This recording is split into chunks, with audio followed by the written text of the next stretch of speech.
ಶಾರದಾ ರಮಣಿ ಒಂದೇ ಊರಿಗೆ ಸೇರಿದ ಹೆಂಗಸರು. ಇಬ್ಬರು ಒಂದು ದಿನ ಆಟೋದಲ್ಲಿ ಟೌನ್ ಇಂದ ಊರಿಗೆ ಹೋಗ್ತಾ ಇದ್ರು. ಏನೇ ಶಾರದಾ, ಊರೆಲ್ಲ ಅಂದ್ಕೊಂತಾ ಇರೋದು ನಿಜವೇನೆ? ಏನ್ ಅಂದ್ಕೋತಾ ಇದಾರೆ ಊರೆಲ್ಲ? ಅದೇನೇ ನಿನ್ ಸೊಸೆ ಅನಾಮಿಕಳ ಹತ್ರ ಮಾಯಲಂಗ ಇದೆ ಅಂತಲ್ಲ, ಅದು ಹಾಕೊಂಡ್ರೆ ಬಹಳ ಅಂದವಾಗಿ 25 ವರ್ಷದ ಹುಡುಗಿ ಹಾಗೆ ಕಾಣಿಸ್ತಾರಂತಲ್ಲ. ನನ್ನ ಸೊಸೆ ಹತ್ರ ಮಾಯಲ್ಲ ಹಂಗ ಇರೋದು ನಿಜಾನೇ ರಮಣಿ. ಅದು ಹಾಕೊಂಡ್ರೆ ಅಂದವಾಗಿ ಇರ್ತಾರೆ ಅನ್ನೋ ಮಾತು ನಿಜನೇ. ಆದ್ರೆ 25 ವರ್ಷದ ಹುಡುಗಿ ಹಾಗೆ ಬದಲಾಗ್ತಾರೆ ಅನ್ನೋ ವಿಷಯ ಮಾತ್ರ ನಂಗೆ ಗೊತ್ತಿಲ್ಲ. ತಿಳ್ಕೊಳ್ಳೋದ್ರಲ್ಲಿ ತಪ್ಪಿಲ್ವಲ್ಲ ಶಾರದಾ? ಸೊಸೆನ ಕೇಳಿ ತಿಳ್ಕೊ. ಒಂದು ವೇಳೆ ಸೊಸೆ ಹೇಳದೇ ಇದ್ರೆ ನೀನೇ ಮಾಯಲಂಗ ಹಾಕೊಂಡ್ ನೋಡು, ಅಂದವಾಗಿ ಇರ್ತೀಯ. 25 ವರ್ಷದ ಹುಡುಗಿ ಹಾಗೆ ಬದಲಾಗೋದು ನಿಜವಾದ್ರೆ ನೀನು ಬದಲಾಗ್ತೀಯಲ್ಲ ಎಂದು ಹೇಳುತ್ತಲೇ ಶಾರದಾ ಆಲೋಚಿಸಲಿಕ್ಕೆ ಶುರು ಮಾಡುತ್ತಾಳೆ. ಆಟೋ ಊರಿನಲ್ಲಿ ನಿಲ್ಲುತ್ತದೆ. ಶಾರದಾ ರಮಣಿ ಆಟೋದಿಂದ ಇಳಿಯುತ್ತಾರೆ. ಆ ಆಟೋ ದುಡ್ಡು ನಾನ್ ಕೊಡ್ತೀನಿ ಶಾರದಾ. ನೀನ್ ಕೊಡೋದೇನೆ? ನನ್ ದುಡ್ಡು ನಾನ್ ಕೊಡ್ತೀನಿ, ನಿನ್ ದುಡ್ಡು ನೀನ್ ಕೊಡು. ಏನಾಗಲ್ಲ ಬಿಡೆ, ನನ್ನ ಹತ್ರ ಚಿಲ್ಲರೆ ಇದೆ, ನಾನು ಆಟೋ ದುಡ್ಡು ಕೊಡ್ತೀನಿ ಎಂದು ರಮಣಿ ಆಟೋದವನಿಗೆ ಇಬ್ಬರ ದುಡ್ಡನ್ನು ಕೊಡುತ್ತಾಳೆ. ಆಟೋ ಅಲ್ಲಿಂದ ಹೊರಟು ಹೋಗುತ್ತದೆ. ರಮಣಿ ಶಾರದಾ ಮನೆ ಕಡೆ ನಡೆಯುತ್ತಾ ಇರ್ತಾರೆ. ನಿಜ ಹೇಳು ಅಂತೀಯ ಶಾರದಾ? ನನ್ ಸೊಸೆ ಹತ್ರ ಇಂತಹ ಮಾಯಲಂಗ ಇದ್ದಿದ್ರೆ ನಾನು ಯಾವಾಗ್ಲೋ ಹಾಕೋತಾ ಇದ್ದೆ, ಅಂದವಾಗಿ ಬದಲಾಗ್ತಾ ಇದ್ದೆ, ಮದುವೆ ಆಗದ ಹದಿಹರೆಯದ ಹುಡುಗಿ ಹಾಗೆ ಬದಲಾಗ್ತಾ ಇದ್ದೆ. ಆದ್ರೆ ನನಗೆ ಅಂತದ್ದೇ ಇಲ್ಲ. ನಿನಗಿದೆಯಲ್ಲ, ನೀನು ಆ ಮಾಯಲಂಗನ ಒಂದ್ಸಲ ಹಾಕೊಂಡ್ ನೋಡೇ. ಸರಿ ಬಿಡು, ನೀನ್ ಹೇಳಿದ ಹಾಗೆ ಆ ಮಾಯಲಂಗ ಹಾಕೊಂಡು ನೋಡ್ತೀನಿ. ಅಂದವಾಗಿ ಹದಿಹರಿಯದ ಹುಡುಗಿ ಹಾಗೆ ಬದಲಾಗಿ ಹೋದ್ರೆ ಎಂದು ಶಾರದಾ ಹೇಳುದು ಇನ್ನು ಪೂರ್ತಿ ಆಗಲಿಲ್ಲ. ಮಾತಿನ ಮಧ್ಯದಲ್ಲಿ ರಮಣಿ ಸೇರ್ಕೊಂಡು, ಆಗ್ಲೇ ನಿನ್ ಸೊಸೆಗೆ ಆ ಮಾಯಲಂಗನ ಕೊಡ್ಬೇಡ ಶಾರದಾ, ನನ್ನನ್ನ ಫೋನ್ ಮಾಡಿ ಕರಿ, ನಾನು ಕೂಡ ಹಾಕೋತೀನಿ. ಆ ಲಂಗದ ಬಗ್ಗೆ ನಾನು ಯಾವಾಗಿಂದನೋ ಹೇಗಾದ್ರೂ ಹಾಕೋಬೇಕು ಅನ್ನುವ ಆಸೆ ಬಲವಾಗಿ ನನ್ನಲ್ಲಿ ನೆಟ್ಟು ಬಿಟ್ಟಿದೆ ಎಂದು ತನ್ನ ಮನಸ್ಸಿನಲ್ಲಿರುವ ಮಾತನ್ನ ಹೇಳುತ್ತಾಳೆ. ಸರಿ ಕಣೆ ರಮಣಿ, ನಾನು ಹಾಕೊಂಡ ಮೇಲೆ ನಿನಗೆ ಫೋನ್ ಮಾಡ್ತೀನಿ, ನೀನು ಮನೆಗೆ ಹೋಗು, ಮರ್ತ್ ಹೋಗ್ಬೇಡ್ವೆ ಶಾರದಾ ಎಂದು ಐಷ್ಟದಿಂದ ರಮಣಿ ಹೊರಟು ಹೋಗುತ್ತಾಳೆ. ಇನ್ನು ಅತ್ತೆ ಶಾರದಾ ಸೊಸೆ ಬೆಡ್ರೂಮ್ ಒಳಗೆ ಬರ್ತಾಳೆ. ಸೊಸೆ ಅನಾಮಿಕಾ ಅವಳ ಹತ್ರ ಇರುವ ಮಾಯಾಲಂಗವನ್ನ ಎಲ್ಲಿಟ್ಟಿದ್ದಾಳೋ ಏನೋ ಎಂದು ಆ ರೂಮ್ ಅನ್ನು ಪರಿಶೀಲನೆಯಿಂದ ನೋಡುತ್ತಾಳೆ. ಆಗ ಶಾರದಂಗೆ ಅಟ್ಟದ ಮೇಲೆ ಇರುವ ಒಂದು ಹಳೆ ಮರದ ಪೆಟ್ಟಿಗೆ ಕಾಣಿಸುತ್ತೆ. ಅಷ್ಟೇ, ಶಾರದಂಗೆ ಬಹಳ ಸಂತೋಷವಾಗುತ್ತೆ. ಹಳೆ ಮರದ ಪೆಟ್ಟಿಗೆನ ಅಟ್ಟದ ಮೇಲೆ ಇಟ್ಟಿದ್ದಾಳೆ ಅಂದ್ರೆ ಖಚಿತವಾಗಿ ಮಾಯಾಲಂಗ ಅದ್ರಲ್ಲೇ ಇಟ್ಟಿರ್ತಾಳೆ. ಹೇಗಾದ್ರೂ ಆ ಪೆಟ್ಟಿಗೆಯೊಳಗಿಂದ ಮಾಯಾಲಂಗನ ತೆಗೆದುಕೊಂಡು ಹಾಕೋಬೇಕು, 25 ವರ್ಷದ ಶಾರದಳ ಹಾಗೆ ಬದಲಾಗ್ಬೇಕು ಅಂದುಕೊಳ್ಳುತ್ತಾ ಇರುವಾಗ ಆಗಲೇ ಪ್ರಸಾದ್ ಹಾಲ್ಗೆ ಬರ್ತಾನೆ. ಏನೇ ಶಾರದಾ, ಎಲ್ಲಿದ್ಯಾ ಎಂದು ಕರೆಯುತ್ತಾನೆ. ಶಾರದಂಗೆ ಆ ಕರೆ ಕೇಳುತ್ತಲೇ ಕೋಪ ಬರುತ್ತೆ. ಒಂದು ನಿಮಿಷ ಕೂಡ ಸಂತೋಷವಾಗಿರೋದು ಇವನಿಗೆ ಇಷ್ಟವಿರಲ್ಲ. ಪ್ರತಿಯೊಂದಕ್ಕೂ ಶಾರದಾ ಶಾರದಾ ಅಂತ ನನ್ನ ಪ್ರಾಣ ತಿಂತಾನೆ ಅಂದುಕೊಳ್ಳುತ್ತಾ ಹಾಲ್ಗೆ ಬರುತ್ತಾಳೆ. ಏನೇ ಶಾರದಾ, ಮಗನ ಬೆಡ್ರೂಮ್ ಒಳಗಿಂದ ಬರ್ತಾ ಇದ್ಯಾ? ಎಲ್ಲ ಬಿಟ್ಟು ಮೊನ್ನೆ ಸೊಸೆ ಉಟ್ಕೊಂಡ ರೇಷ್ಮೆ ಸೀರೆ ಕಳ್ತನ ಮಾಡಕ್ ಹೋದ್ಯೇನೋ? ಹೀಗೆ ಮಾತಾಡಿದ್ರೆ ನನಗೆ ಎಲ್ಲೆಲ್ಲದ ಕೋಪ ಬರುತ್ತೆ. ಯಾಕೆ ಕರೆದ್ರಿ ಮೊದ್ಲದ್ ಹೇಳಿ. ನಾನು ಹೊರಗೆ ಹೋಗ್ತಾ ಇದ್ದೀನಿ. ಎದ್ರಿಗ್ ಬರ್ಬೇಕಾ? ಇಲ್ಲಾಂದ್ರೆ ಕ್ಷೇಮವಾಗಿ ಹೋಗಿ ಲಾಭವಾಗಿ ಬನ್ನಿ ಅಂತ ಹೇಳ್ಬೇಕಾ? ಅದೆರಡು ಅಲ್ಲದೆ ನಿನ್ ಕೈಯಿಂದ ಒಂದು ಗ್ಲಾಸು ನೀರ್ ಕೊಡೋಕ್ ಕೊಡು. ತೃಪ್ತಿಯಾಗಿ ಕುಡಿದು ಪ್ರಶಾಂತವಾಗಿ ಹೋಗಿ ಕೆಲಸ ಪೂರ್ತಿ ಮಾಡ್ಕೊಂಡು ಬರ್ತೀನಿ. ಅಷ್ಟೇ ಅಲ್ವಾ, ಈಗ್ಲೇ ತಗೊಂಡ್ಬರ್ತೀನಿ, ಇಲ್ಲೇ ಇರಿ ಎಂದು ಶಾರದಾ ಕಿಚನ್ ಒಳಗೆ ಹೋಗುತ್ತಾಳೆ. ಸೊಸೆ ಅನಾಮಿಕಾ ಅಡ್ಗೆ ಮಾಡ್ತಾ ಇರ್ತಾಳೆ. ಅತ್ತೆ, ಏನ್ ಬೇಕು? ನಿಮ್ ಮಾವಯ್ಯ ಹೊರಗಡೆ ಹೋಗ್ತಾ ಇದ್ದಾರೆ ಸೊಸೆ. ಅರ್ಥವಾಯ್ತು ಅತ್ತೆ, ಒಂದು ಗ್ಲಾಸ್ ತುಂಬಾ ಕುಡಿಯೋನು ಇರ್ಬೇಕು, ಅಷ್ಟೇ ಅಲ್ವಾ? ನೀನು ನಿನ್ ಕೆಲ್ಸ ಮಾಡ್ಕೊಳೆ, ನಾನು ನನ್ ಕೆಲ್ಸ ಮಾಡ್ಕೋತೀನಿ ಎಂದು ಹೇಳಿ ಗ್ಲಾಸ್ ಅಲ್ಲಿ ನೀರು ತೆಗೆದುಕೊಂಡು ಪ್ರಸಾದನ ಹತ್ರಕ್ಕೆ ಬರ್ತಾಳೆ. ಅವನಿಗೆ ಕೊಡುತ್ತಾಳೆ. ಅವನು ನೀರ್ ಕುಡಿದು, ಸರಿ ಬಿಡು ಶಾರದಾ, ನಾನು ಮಾರ್ಕೆಟ್ ತನಕ ಹೋಗ್ ಬರ್ತೀನಿ, ಮನೆ ಕಡೆ ಜಾಗ್ರತೆ. ಹೌದು, ಮತ್ತೆ ತಾವು ಸಂಪಾದಿಸಿದ್ದು 10 ಕೆಜಿ ಬಂಗಾರ, 20 ಕೆಜಿ ಬೆಳ್ಳಿ ಇದೆ ಅಲ್ಲ ಮನೇಲಿ, ಕಳ್ಳರು ಬರದ ಹಾಗೆ ಜಾಗ್ರತೆಗೆ ಕಾವಲಾಗಿರ್ತೀನಿ, ಸರಿನಾ? ಆವಾಗ ಬಲೆ ತಮಾಷೆಯಾಗಿ ಮಾತಾಡ್ತೀಯ ಶಾರದಾ ಎಂದು ನಗುತ್ತಾ ಪ್ರಸಾದ್ ಮನೆಯಿಂದ ಹೊರಟು ಹೋಗುತ್ತಾನೆ. ಶಾರದಾ ತಿರುಗಿ ಅನಾಮಿಕಳ ಬೆಡ್ರೂಮ್ ಒಳಗೆ ಬರ್ತಾಳೆ. ಹಳೆ ಮರದ ಪೆಟ್ಟಿಗೆಯನ್ನು ನೋಡ್ತಾಳೆ. ಸೊಸೆಯೇ ಅಡಿಗೆ ಕೆಲಸದಲ್ಲಿ ಬಿಸಿಯಾಗಿದ್ದಾಳೆ. ಈಗಲೇ ಅವಳು ಈ ರೂಮಿಗೆ ಬರಲ್ಲ.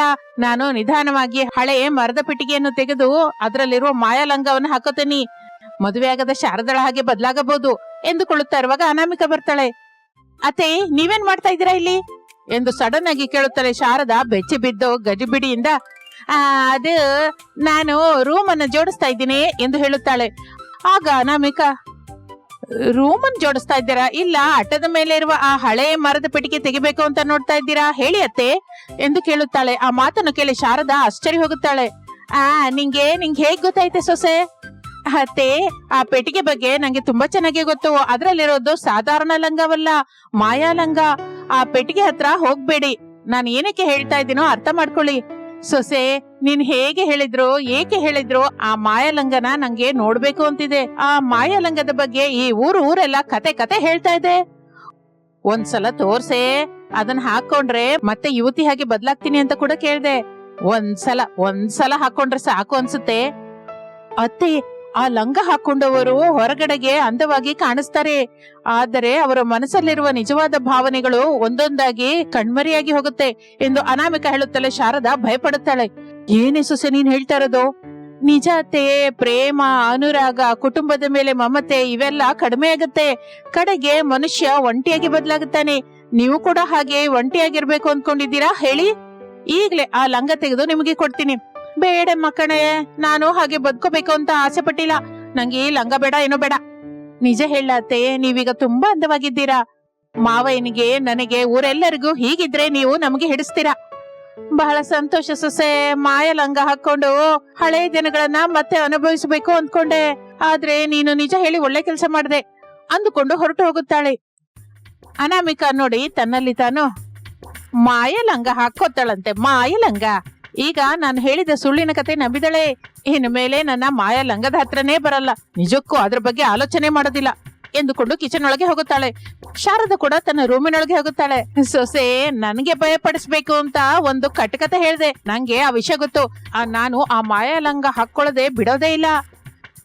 ಏನಾದ್ರೂ ನಾನು ಹಾಕೋತೀನಿ, ಅಂದವಾಗಿ ತಯಾರಾಗ್ತೀನಿ ಅಷ್ಟೇ ಅಂದುಕೊಂಡು ಹಾಲ್ಗೆ ಬರುತ್ತಾಳೆ.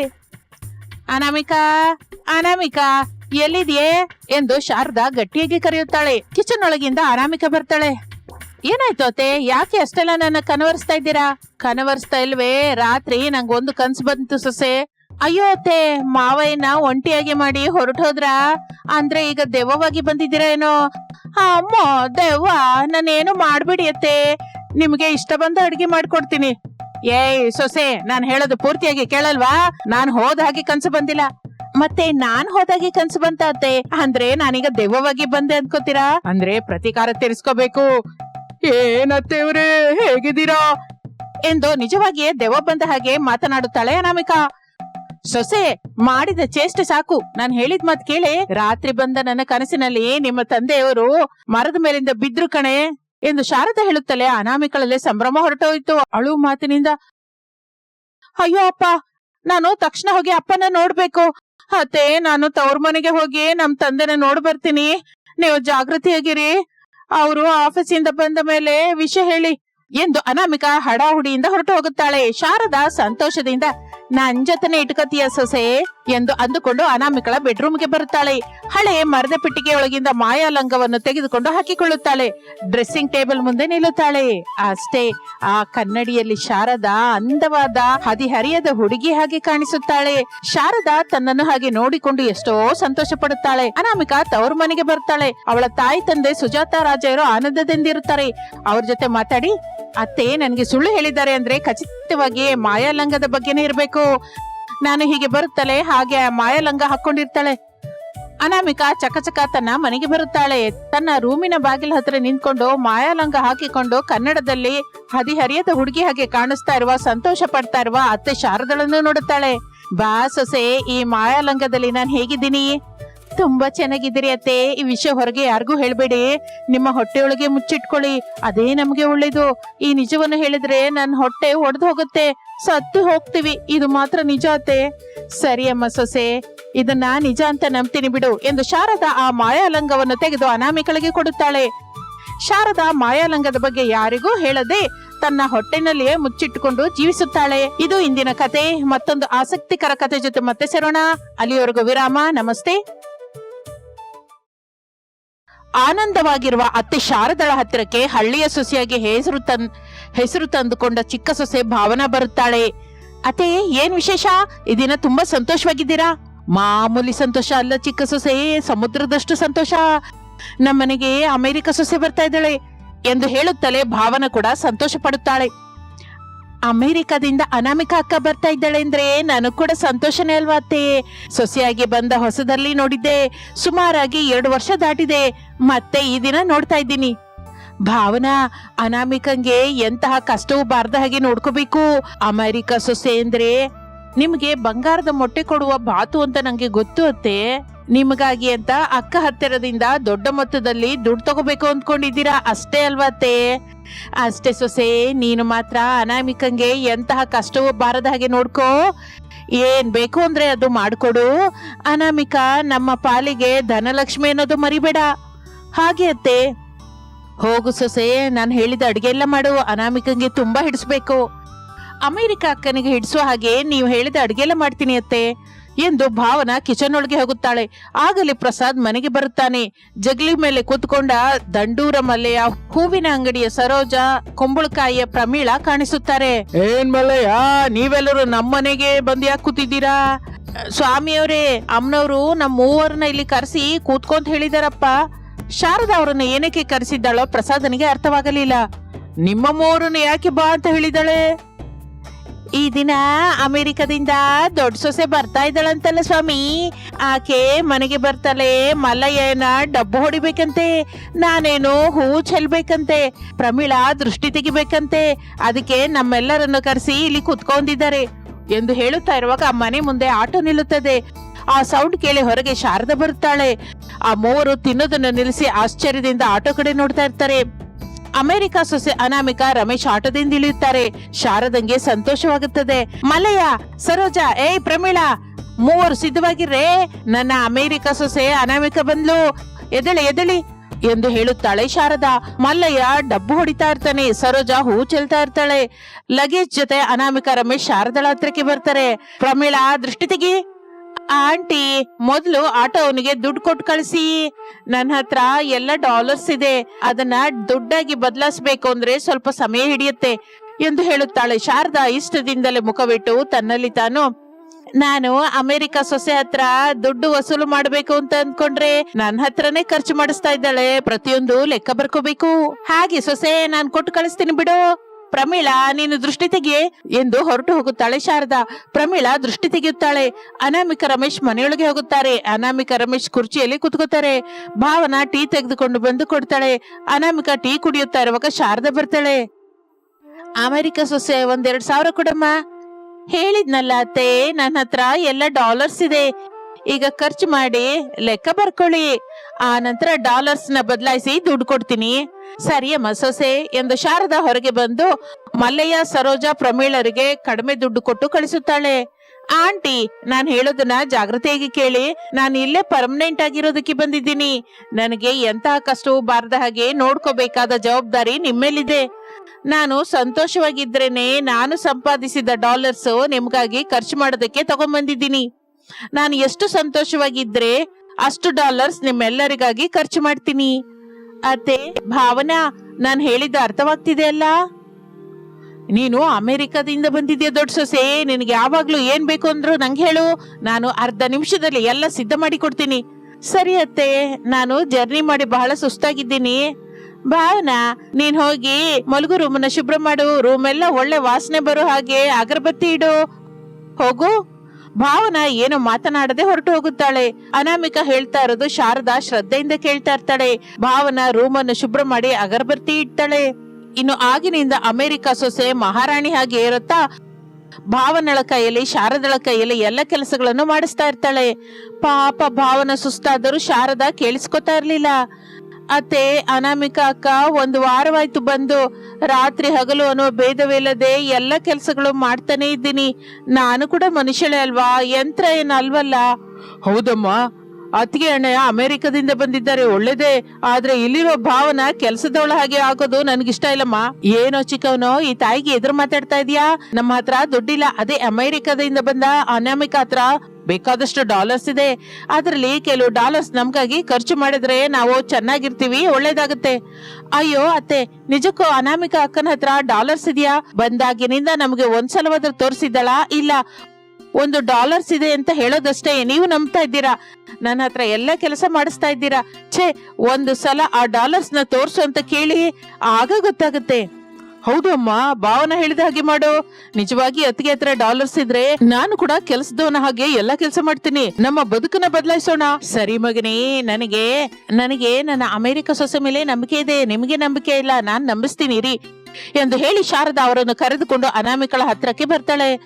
ಆಗ ರೂಮಿನೊಳಗಿಂದ ಅನಾಮಿಕ ರಮೇಶರು ಮಾತನಾಡ್ಕೊಳ್ತಾ ಇರೋ ಮಾತುಗಳು ಕೇಳಿಸುತ್ತೆ. ಅನು, ಇಲ್ಲಿ ನೀನ್ ಏನ್ ಮಾಡ್ತಾ ಇದೀಯ? ನಿಂಗೆ ಅರ್ಥವಾಗ್ತಾ ಇದೆಯಾ? ಅರ್ಥವಾಗ್ತಿದೆ ರಾಮ್, ಆದ್ರೆ ಏನ್ ಮಾಡ್ಲಿ ಹೇಳು? ನಮಗೆ ನಾವು ಅಮೆರಿಕದಿಂದ ಬರ್ಲಿಲ್ಲ ಅಂತ ಅವರಿಗೆ ಅವರಾಗಿ ನಮ್ಮನ್ನ ಇಲ್ಲಿಗೆ ಕಳಿಸಿದ್ದಾರೆ ಅಂತ ಹೇಳಿದ್ರೆ ಚೆನ್ನಾಗಿರುತ್ತ ರಾಮ್? ನಮ್ಮ ಹತ್ರ ಡಾಲರ್ಸ್ ಇಲ್ಲ ಅಂತ ತಿಳಿದ್ರೆ ನಮ್ಮನ್ನು ಗೌರವಿಸ್ತಾರ, ಅಭಿಮಾನಿಸ್ತಾರ ಹೇಳಿ ಎಂದು ರಮೇಶ್ನನ್ನು ಕೇಳುತ್ತಾಳೆ ಅನಾಮಿಕಾ. ರಮೇಶ್ ಮೌನವಾಗಿರುತ್ತಾನೆ.